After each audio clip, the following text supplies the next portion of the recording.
Have you ever heard the tragedy of Darth Plagueis the Wise? No. I thought not. It's not a story that Disney would tell you.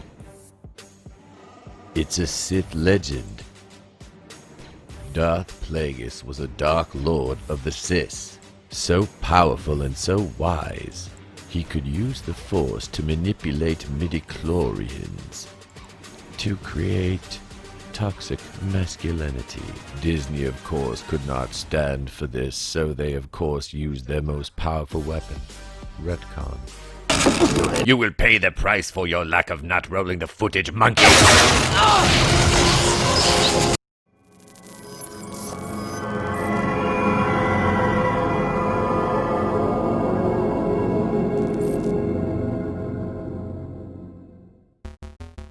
Hello, welcome back to the channel. Today, we're on ScreenRant.com talking about some Star Wars information. Star Wars officially makes old Darth Plagueis backstory non-canon. And this is just another shot across the nose of the EU fans, well, maybe up it in Spaceballs lingo, which Star Wars is more and more resembling these days, a parody of what it once was. They're making Darth Plagueis non-canonical. Yes, that's right, the old story we all know and enjoy about Plagueis is now non-canon, thanks to another great addition to the new Disney canon. Yeah, I hope you're picking up on my sarcasm. I'm picking up your sarcasm. Well, I should hope so, because I'm laying it on pretty thick. Again, I'll be going through this article, giving you my thoughts. This is from Thomas Bacon. This came out a couple days ago, but I thought it was worth covering, so let's dive into it, shall we? Star Wars has officially made the old backstory of Darth Plagueis non-canon. The character of Darth Plagueis was first mentioned in Star Wars Episode 3, Revenge of the Sith, and it was immediately apparent that he was a key figure in Star Wars lore. According to Palpatine, he was a Sith Lord who had learned the secret of immortality, but was slain by his apprentice. That apprentice, of course, was Darth Sidious, aka Palpatine himself. Yes, this took place on the night that Palpatine was named Supreme Chancellor, replacing Chancellor Valorum on that vote of no confidence. He killed Plagueis in his chambers after they got drunk together.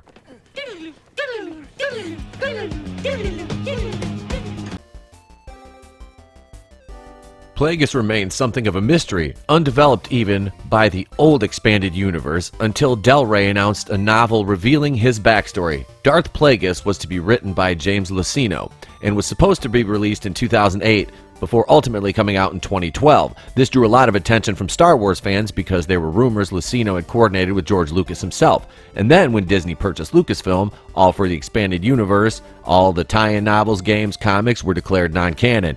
For all that's the case, though, many believe Darth Plagueis should remain binding in the lore. They pointed out the rumors of Lucas' involvement, and their case was made stronger when Luceno returned for a new canon book named Tarkin, and explicitly referenced events from Darth Plagueis. It was all tied together, which has us all wondering, why do this now? Oh wait, because it's Disney. E.K. Johnston's new canon novel, Queen's Peril, has finally settled the issue once and for all. A good portion of Johnston's novel is set immediately prior to Star Wars, the prequel trilogy, including the same time period Luceno covered in Darth Plagueis, but Luceno presented Palpatine as still being an apprentice during the events of Star Wars Episode 1, The Phantom Menace. Maul was technically a Sith assassin, recruited to the cause with Plagueis' blessing, and Palpatine only killed his master after ascending to become Chancellor. In contrast, Johnston portrays Darth Sidious as the definitive Dark Lord of the Sith through the whole story. There's no way to reconcile these two books. Darth Plagueis should therefore be considered non-canon.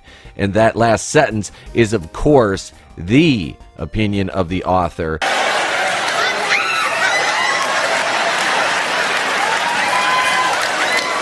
Two chops to the throat. Two chops to the damn throat. Darth Plagueis' backstory may be a mystery once again, but there's another sense in which Lucasfilm has demystified the Sith Lord.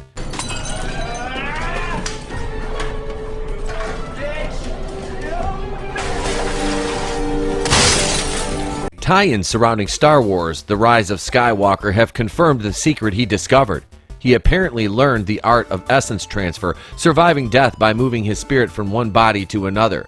This was how Palpatine survived death in Return of the Jedi, practicing the skill his master had learned all those years ago. And all this is Disney just going back and ripping off the Dark Empire, where Palpatine had numerous clones, and the clone scene with Matt Smith was cut from the Rise of Skywalker for some unknown reason. But yes, this is a complete ripoff of the EU.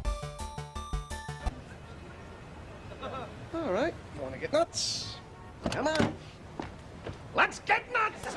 This has another unexpected side effect, though. Lucino's Darth Plagueis novel didn't just tell the story of Plagueis, it also revealed Palpatine's backstory. Now all that can be dismissed as non-canon as well, meaning the greatest Lord of the Sith, the one so powerful he brought the entire Force out of balance, requiring the Chosen One to restore it, is shrouded in secrecy once more.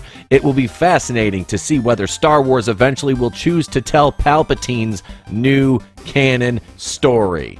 Just more proof that Disney cannot help themselves but take their Lucasfilm and ruin all pre-existing canon, including Darth Plagueis, who was a very special character in this lore and this mythos, especially to those who are huge EU fans. I have given you my thoughts. Now is your turn to opine in the comments section below. Please do so. Remember to like, share, and subscribe, and let's take this thing home, shall we? I've talked long enough.